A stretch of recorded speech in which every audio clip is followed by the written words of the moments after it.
bahagia ente. Karena bagi kami Nahdlatul Ulama NKRI adalah harga mati.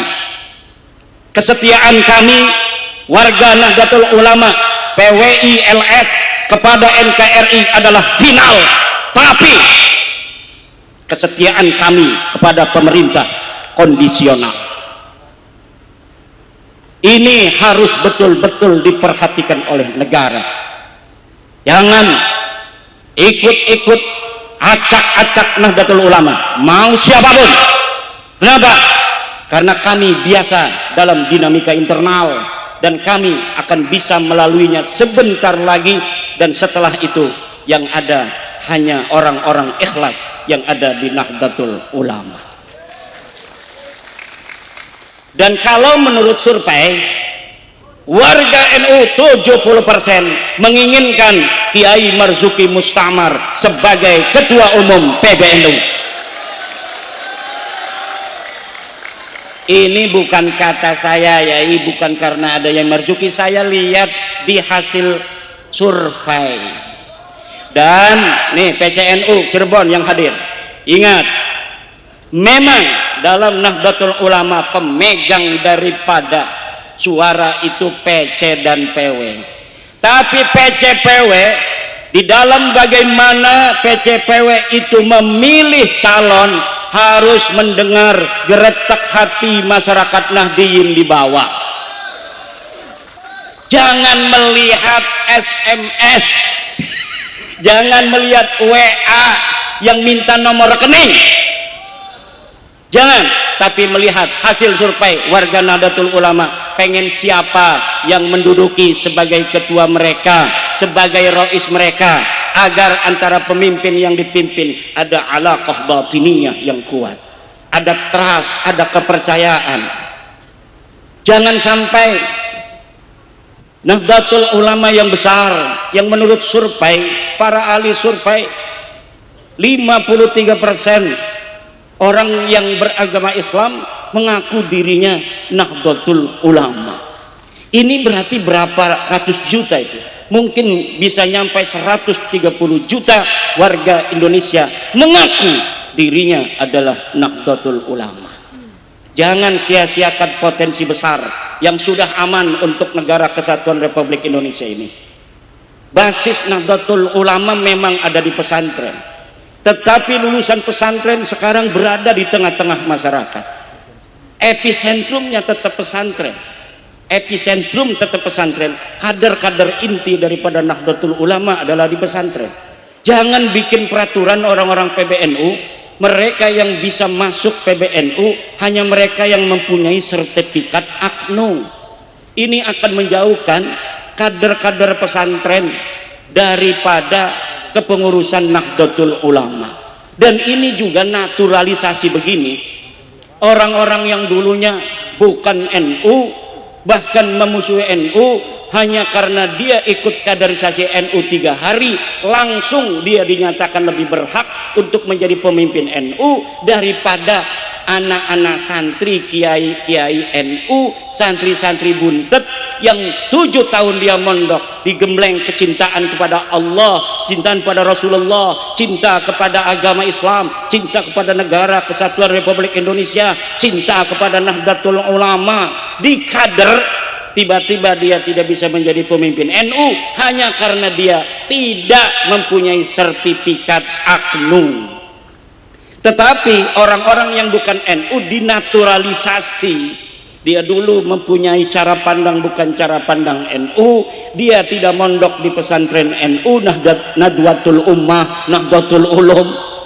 Tidak mempunyai guru-guru yang cucu daripada Mbah Hasim, cucu murid daripada Mbah Khalil, cucu murid daripada Mbah Syekh Nawawi Banten, Mbah Abdul Abbas Buntet dan lain sebagainya. Tiba-tiba dia pantas dan sah secara konstitusi ADRT Nahdlatul Ulama untuk jadi ketua PBNU hanya karena dia punya sertifikat AKNU. Ini sama saja menjual Nahdlatul Ulama kepada musuh. Akan mudah disusupi itu. Siapapun orang bisa daftar untuk AKNU, bayarnya cuma 1 juta. Kemudian pelatihannya cuma beberapa hari saja. Akhirnya orang yang tidak mempunyai nilai-nilai ke-NU-an kalau dibelah, darahnya kuning, darahnya biru, darahnya coklat dan lain sebagainya, bukan hijau, tiba-tiba dia bisa lebih berhak untuk menjadi pengurus NU daripada santri buntet, daripada santri Babakan Ciwaringin, daripada santri Benda Kerep, daripada santri Sidogiri, santri Lirboyo, santri Tebuireng sekalipun, kalau tidak punya sertifikat AKNU nanti tidak akan bisa untuk menjadi pemimpin NU di setiap tingkatan, karena dianggap NU-nya tidak lulus, padahal dia belajar di para kiai-kiai yang cara pandang pemikiran, paradigma NU yang tidak bisa dibantah. Ini yang sedang terjadi, dan mudah-mudahan kalau ada yang sampai menang, sampai nanti mau tamar itu, dia bisa kemudian memimpin lagi. Persyaratan-persyaratan seperti ini jangan sampai diteruskan. Bicara tentang peradaban dunia, bagaimana ingin menyatukan Israel Palestina agar tidak perang, tetapi merawat warga NU tidak mampu, PCPW tidak ditandatangani. Yang tidak mau dukung lagi muktamar depan di Karateker. Kalau Cirebon yang selamat begini berarti sudah teken mau dukung itu. Kalau tidak mau dukung itu bisa di Karateker. Dan ini sudah bukan rahasia lagi. Allah cinta kepada Nahdlatul Ulama, maka hari ini Allah berikan kuasanya terjadi hal demikian. Maka saya katakan pada Gus Paris tadi di rumah bahwa sebenarnya ini adalah bentuk daripada sunnatullah, rekayasa Allah, kecintaan Allah pada Nahdlatul Ulama untuk menghancurkan serpihan-serpihan pengkhianat Nahdlatul Ulama. Bicara tentang tambang, bicara tentang TPPU, apa-apa istilahnya, pencucian uang dan lain sebagainya, itu hal-hal kecil yang mungkin yang bisa dibaca dan dikonsumsi oleh publik. Mungkin ada hal-hal yang lain yang kita tidak tahu dan kita tidak mau tahu. Yang penting Allah berikan kepada kita pemimpin yang betul-betul akan membawa Nahdlatul Ulama sama seperti dulu, yaitu kecintaan terhadap warga Nahdlatul Ulama, kecintaan terhadap agama, kecintaan terhadap negara dan bangsa. Ormas Islam yang berpikir bukan hanya untuk warga dirinya, warganya sendiri, bahkan bukan hanya berpikir tentang orang yang seagama. Saya kira kalau ingin dipuntun, yang paling tinggi puntunnya itu adalah Nahdlatul Ulama. Dari dulu bagaimana hasil-hasil bahsul masail Nahdlatul Ulama mengarus utamakan persatuan bangsa, perbedaan suku, perbedaan agama ini seperti tidak diperhatikan. Untuk apa? Agar persatuan bangsa Indonesia dengan bersama-sama mengusung negara kesatuan Republik Indonesia ini bisa untuk selama mungkin kita bisa pertahankan. Karena hanya dengan kita yang mayoritas mencintai minoritas, minoritas menghormati yang mayoritas, hanya dengan itulah kita bisa untuk meminimalisir potensi-potensi perpecahan. Suku yang paling besar harus mengayomi dan melindungi suku-suku kecil. Hanya dengan itulah tidak ada luka, tidak ada kebencian yang tertanam yang nanti akan berbuah menjadi dendam di suatu saat nanti. Inilah pandangan Nahdlatul Ulama dalam politik kebangsaan, dan ini sudah ada yang menulis dalam sebuah kitab kuning. Di antara salah satunya saya telah menulis sebuah kitab As-Sultanah Al-Mardiyah. Bagaimana pandangan-pandangan kiai-kiai dulu di Nahdlatul Ulama tentang politik kebangsaan, tentang Kiai Sahal Mahfud, Kiai Ahmad Siddiq Jember, Kiai Ma'ruf Amin, Kiai Abdurrahman Wahid, dan lain sebagainya. Saya tuangkan, inilah pandangan-pandangan ulama-ulama Nahdliyin terhadap politik kebangsaan. Bagaimana semuanya ditenagai pemikiran-pemikiran itu oleh sebuah keinginan yang luhur agar negara Kesatuan Republik Indonesia ini akan bertahan selama mungkin. Sunatullah di atas dunia ini, sebuah rezim itu kebanyakan berumur dari 70 tahun sampai 500 tahun. Alhamdulillah Indonesia sudah melewati 70 tahun. Berarti tidak akan sama seperti Bani Umayyah. Kalau Bani Umayyah hanya sekitar 70 tahun. Mudah-mudahan kita bisa seperti Bani Abbasiyah, bahkan lebih, sampai mencapai 500 tahun. Utsmaniyah setelah Bani Abbasiyah bertahan 600 tahun sampai tahun 1924 mereka kemudian hancur berkeping-keping. Siapa yang bisa untuk menjamin bahwa Indonesia yang memang dulunya negara atau kerajaan-kerajaan yang terpisah-pisah ini akan terus bisa seperti ini? Tidak ada yang bisa menjamin, kecuali kalau mungkin nanti Muhammadiyah sudah pandangannya betul-betul sama. Sekarang mulai sama dengan Nahdlatul Ulama. Kalau sudah semakin sama pandangannya, cara memandang bangsa dan negara, bagaimana memupuk dan mempertahankan nilai-nilai kebangsaan untuk bersama selama-lamanya dalam negara Kesatuan Republik Indonesia. Insya Allah negara kita Indonesia bukan hanya 80 tahun, bukan hanya 200 tahun, 500 tahun, insya Allah sampai hari kiamat. Banyak orang-orang di luar negeri ini bertanya, bagaimana Indonesia bisa mengelola heterogenitas yang begitu banyak di Indonesia tapi bisa bertahan. Ada letupan-letupan kecil tapi masih bisa untuk melewatinya. Padahal suku bangsanya 500 atau 700 suku bangsa, bahasa 1000 lebih, agama ada 6, kepercayaan itu 200 kepercayaan kepada Tuhan Yang Maha Esa, mirip-mirip percaya pada Tuhan, tapi dia tidak mengaku sebagai bagian daripada agama yang 6 itu. Banyak di Indonesia, dan jumlahnya saya pernah ngobrol dengan Jenderal Nur Wahid, itu sampai 12 juta orang-orang kepercayaan, lebih dari 12 juta orang. Ini adalah bangsa Indonesia, dan Nahdlatul Ulama sudah final bahwa dakwah kita harus terus kepada non muslim karena kita meyakini agama kita yang paling benar.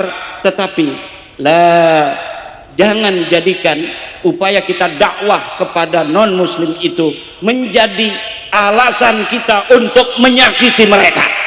Tidak ada, la ikraha fiddin, tidak ada pemaksaan di dalam agama. Kalau umpamanya orang-orang buntet menerjemahkan agama begitu santun, akhlak yang begitu luar biasa, nilai pengorbanan, saling tolong menolong kepada siapapun itu diperlihatkan, nanti agama-agama lain, saya mau masuk Islam saja.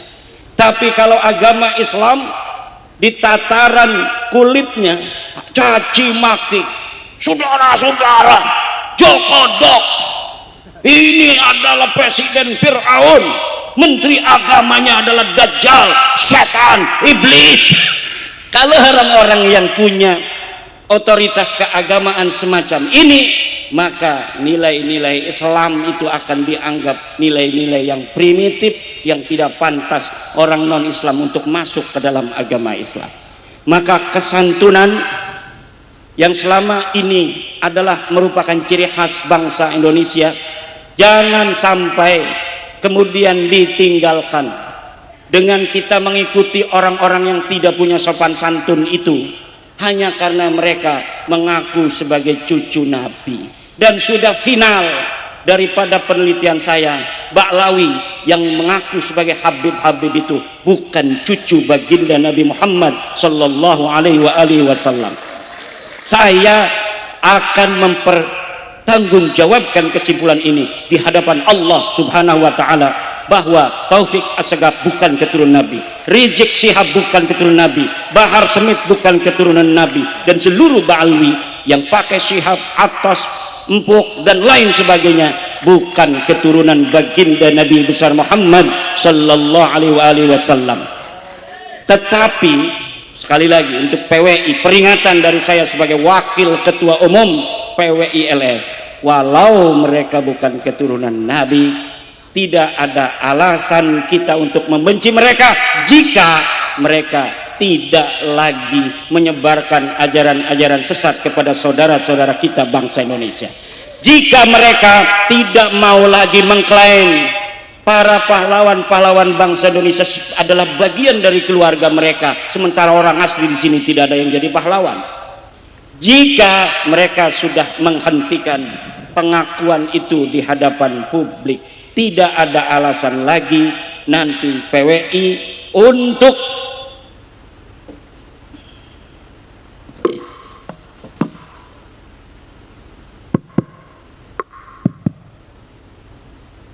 terus berfokus bicara tentang mereka. Kiai Marzuki telah mengingatkan kita tadi, kalau hal-hal yang selama ini kita anggap mereka telah berlebihan, telah offset itu ditinggalkan, kita siap rekonsiliasi dan merangkul. Tamu wajib kita hormati. Dan kalau mereka kemudian menghilangkan pengkultusan terhadap keluarga mereka sendiri, dan ini bukan hoax, terdapat di dalam kitab-kitab mereka. Dan tadi Yai Marzuki telah mengusulkan kepada Jenderal Nur Wahid untuk menyusun kesesatan-kesesatan yang ada di dalam kitab, dan itu sudah kita lakukan Yai, dan sedang naik cetak, sudah ada ISBN sedang naik cetak, bahwa kita ambil dari kitab-kitab mereka yang dimana ajaran agama kita mengatakan innallaha yaqbalu taubatal abdi ma lam yughargir, itu bahwa Allah menerima taubatnya hambanya selagi belum ada di tenggorokan sekarat. Bagi mereka ada di dalam kitabnya bahwa mereka bisa bertobat walaupun sudah mati di dalam kubur, walau zana, walau saraka, walaupun berzina, walaupun mencuri, mereka bisa untuk bertobat di dalam kubur. Ini bertentangan dengan ajaran agama Islam. Saya kira Kristen juga sama dengan Islam. Orang kalau sudah mati nggak bisa lagi bertobat. Jangan tanya tadi Kiai Marzuki tanya pada PKS, tanya pada Muhammadiyah, sama enggak? Agama Kristen juga sama Yai, bahwa orang kalau sudah mati nggak bisa bertobat. Kalau kita tobatnya di dalam kubur sudah mati, ya kita berdosa saja, nanti kita dalam kubur baru bertobat. Nggak bisa, itu ajaran bukan ajaran agama. Kalau orang bertobatnya di dalam kubur itu bukan ajaran agama, lebih mirip ajaran orang-orang yang tidak percaya adanya akhirat. Sebenarnya mereka tidak percaya adanya akhirat, tapi kalau ngomong tidak percaya akhirat, tidak punya mukibin. Kalau ngomong tidak percaya apa adanya akhirat, tidak punya mukibin. Yang bodoh-bodoh itu banyaknya orang-orang beragama. Makanya mereka harus pura-pura seperti orang beragama, nanti punya pengikut orang-orang beragama. Ini bisa, walaupun saya tidak yakin itu. Mudah-mudahan salah. Mudah-mudahan analisa saya itu salah. Kenapa? Udah tua masih mau malsuin kuburan. Udah tua bangka, malsuin kuburan. Orang yang bukan daripada bin Yahya disebut dia bin Yahya. Cucunya marah. KRT Sumodiningrat yang ada di Semarang punya cucu. Cucunya ngerasa ini leluhurnya pejuang daripada Keraton Yogyakarta, meninggal tahun 1811, adalah orang Jawa asli. Dia panglima perang di Yogyakarta, matinya melawan Inggris, ditebas lehernya oleh Inggris, dimakamkan di jajaran Jogja. Tahun 2018 makamnya pindah ke Semarang, silsilahnya pindah dari orang Jawa menjadi orang Yaman. Dan ini bukan 1 2 Kita sudah mendeteksi laporan dari PWI LS Perjuangan Wali Songo yang ada di Pulau Jawa maupun di Pulau Sumatera dan Kalimantan, bahwa mereka membuat makam-makam ini bukan hanya di Jawa tetapi di Sumatera dan Kalimantan. Kemudian makam palsu ini dialamatkan menjadi leluhur daripada raja-raja yang ada di Sumatera dan raja-raja yang ada di Pulau Kalimantan. Ini luar biasa. Jadi nanti seluruh raja-raja itu keturunan mereka lah raja-raja. Sriwijaya, Raja Majapahit, bisa jadi nanti itu leluhurnya dari Tarim semua, walaupun mereka belum beragama Islam. Ini yang sedang terjadi, dan keresahan ini sebagian sudah dipahami oleh para kiai, sebagian lagi ada yang belum paham, sebagian lagi ada yang tidak mau paham. Kenapa? Karena saya sudah dari dulu kiai berhubungan, tidak seperti yang kiai katakan. Mungkin kebetulan dia dapat teman Baklawi yang soleh, mungkin. Ada juga yang tidak mau baca tesis saya. Ini tesis saya, nggak mau baca. Kalau dibaca nanti kita kena khitab katanya. Kalau kita baca kita nggak mau nurut, kena khitab, nanti dosa. Kalau nggak baca Anda berdosa. Karena berdosa itu kalau sudah datang para rasul, kitab ini rasulnya katanya. Jadi saya kitabnya nggak mau baca kiai. Saya adakan program wakaf gratis. 2000 kitab saya kirimkan ke para kiai-kiai itu. Ada mukibin yang bakar video. Saya tidak mau baca. Ini salah kitabnya. Udah dibaca belum? Nggak mau baca. Lah bisa ngomong salah dari mana kalau nggak mau baca? Saya kirimkan juga ke partai-partai politik termasuk ke kantor PKS. Saya kirimkan buku-bukunya. Kita tahu itu dibaca nggak sama Pak Seru itu? Kitab bahasa Arab dan berbahasa Indonesia. Nanti akan ada program wakaf lagi, yaitu tentang buku. Saya mengarang buku baru bersama Mas Rifki Zulkarnain BJ Baswara tentang mengapa penting mengetahui bahwa Habib Baklawi bukan keturunan Nabi besar Muhammad SAW. Dan di dalam buku itu selain tentang nasab Baklawi yang terputus secara ilmu nasab, tidak terdeteksi secara ilmu sejarah, secara tes DNA, secara akhlak, dan juga ditambah yaitu upaya clandestine dari mereka untuk mencoba okupasi terhadap bangsa Indonesia untuk menguasai, tetapi tanpa ada peperangan. Dan analisa ini ilmiah karena kami berbasis data dan fakta. Tidak ada satu klaim dari kami tanpa ada referensi. Semua klaim kami yang ada di kitab itu semua berbasis referensi, fakta dan data. Baik kami sendiri yang terjun investigasi, juga dari kerja-kerja wartawan yang luar biasa yang kita himpun dari media-media. Wallahu huwal muwaffiqu ila aqwamit thariqin. Wassalamualaikum warahmatullahi wabarakatuh.